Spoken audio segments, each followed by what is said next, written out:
Okay, gentlemen, as you can see, the motor's had a little bit of a dress up. I got some of this gold reflector tape. I like gold, to deflect some of the heat that is created by the manifold. One thing I really don't like about these 4G63 motors is that the manifold sits right here and the water pipe, of course, it's right under it, versus Evo 8 and 9s, well, the water pipe is actually behind the block and the manifold is right there in the same place, but of course the water pipe is away from all that heat, giving that better cooling aspect that Evos have, and never dealing with overheating unlike these DISMs. But yeah, so I'm trying to combat that as best as I can. Here's the valve cover again, and new alternator, because lifetime warranty from AutoZone, so why not? So goal for today is get the exhaust manifold on, intake manifold on, fuel rail, turbo on, and throttle body, and a bunch of all this other stuff. So we got a bunch of gaskets right here that I need to sort through to get the right ones. One being this sexy quad layer exhaust manifold. Here's the part number if you guys are interested.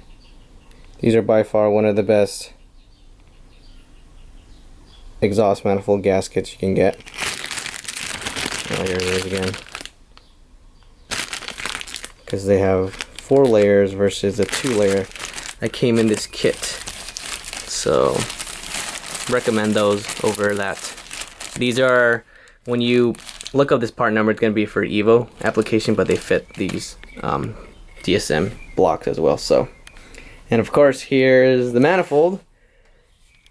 Long time since you guys seen this, but this has actually gone through a lot of porting and polish since this is the RVR manifold versus the Evo 3. So the intake throttle body hole is actually, I believe it was 50 millimeter versus the 60 millimeters that I wanted and that my throttle body is. So you have to port that out to match it. But other than that, this is exactly like the Evo 3.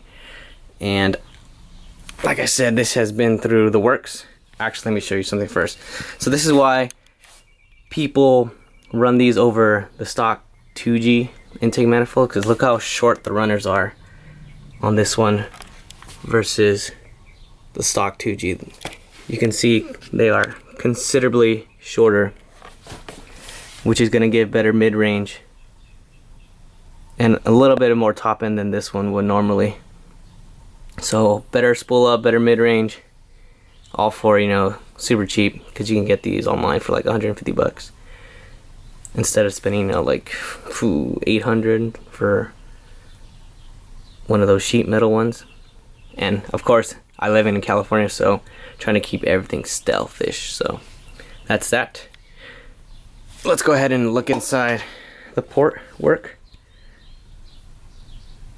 Everything in there has been beautifully ported. As like I was saying, sorry, someone came in. This has been ported and polished as well. So you can see how smooth the runners are now compared to what they used to be. So that should help airflow a ton. And he went even as far as to go inside, as far as his Dremel would, to get better airflow transition inside. So cool. Let's get all this stuff bolted on and see the final product. We are getting really close to have this thing fired up. I also need to transfer this coil bracket onto this manifold, but that shouldn't be too hard. Alright, let's get working.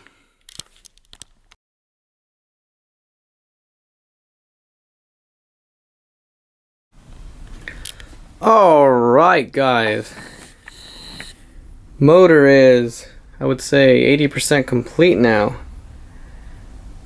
We got our turbo system installed with all the heat shields and bolts. We also got, oh look at that, HTA 68. But I'm gonna tell everyone it's 14B. But yeah, that's that. What else did we do? Oh, so yeah. Oh, I forgot to tell you, but you really can't see it, but in there is a special gasket from like Extreme PSI, and it's actually just like the exhaust gasket. It has multiple layers instead of being one thick like piece of stainless steel. I believe Extreme PSI said it's actually 6 layers, so it kind of gives itself that crush effect to seal a surface that may not be completely flat. So that's why I went with that. Who needs a timing belt? JK, we're gonna be doing the timing on this pretty soon. I'll get a video of that to show you guys step by step. But you know, all this was here, so I decided to throw it on. But yeah, we also got our RC 1200 injectors. I need to cover up that hole. And we got the Evo 3, officially now Evo 3 intake manifold installed with corresponding throttle body.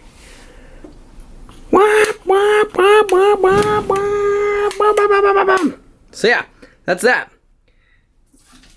What else did we do?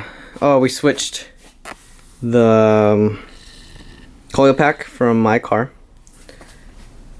And God, was that really all I did? I feel like I was here forever.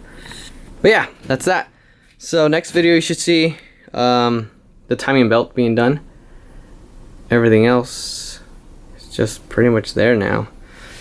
I need to figure out this whole water feed situation. Remember last time I was driving this car, I had it set up incorrectly. So there you go, boys. We're getting so close to fire this bad boy up. She's looking pretty. So I'll see you guys next time, and as always,